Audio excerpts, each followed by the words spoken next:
দুই যুগেরও বেশি সময় পর সমাবেশ, নেতাকর্মীদের মধ্যে তাই বাড়তি উচ্ছ্বাস। মিছিল আর স্লোগানে মুখর নরসিংদী।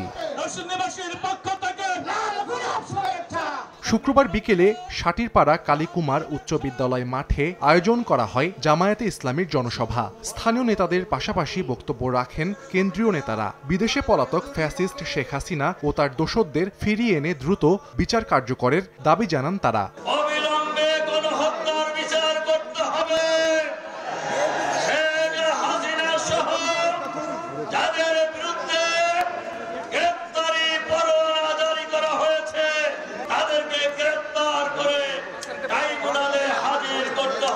প্রধান অতিথির বক্তব্যে জামায়াত আমির ডাক্তার শফিকুর রহমান বলেন, কালো টাকা ও পেশি শক্তির প্রভাবমুক্ত ভোট উদযাপনে জাতীয় নির্বাচনের আগে জুলাই গণহত্যার বিচার ও প্রয়োজনীয় সংস্কার করতে হবে।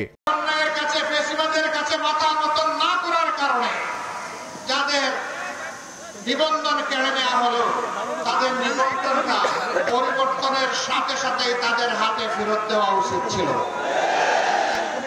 আমরা সরকারের কাছে দাবি জানাচ্ছি, অবিলম্বে আমাদের পাওনা আমাদের কাছে ফেরত দিন। প্রত্যেকটি গণহত্যাকারীকে দেশে হোক বিদেশে হোক পাকড়াও করে ট্রাইব্যুনালের হাতে তুলে দিতে হবে। খুনিদের বিচার করতে হবে, প্রয়োজনীয় সংস্কার সাধন করতে হবে, তারপরে একটা সুষ্ঠু নির্বাচনও দিতে হবে। এই তিনটা দাবি আমার দাবি নয়, এটা জনগণের দাবি। এদিকে মুন্সিগঞ্জের সিরাজদি খানে প্রীতি সমাবেশে দলটির সেক্রেটারি জেনারেল অধ্যাপক মিয়া গোলাম পরোয়ার অভিযোগ করেন, জামায়াতের অগ্রযাত্রাকে আটকাতে নতুন করে ষড়যন্ত্র হচ্ছে। বাংলাদেশের বিরুদ্ধে যেমন ষড়যন্ত্র ছিল, এখন নতুন করে এটা খেয়াল রাখতে হবে, আমাদের পথ কিন্তু কুসুমাস্তীর্ণ হয়নি, এখনো কণ্ঠকাকীর্ণ।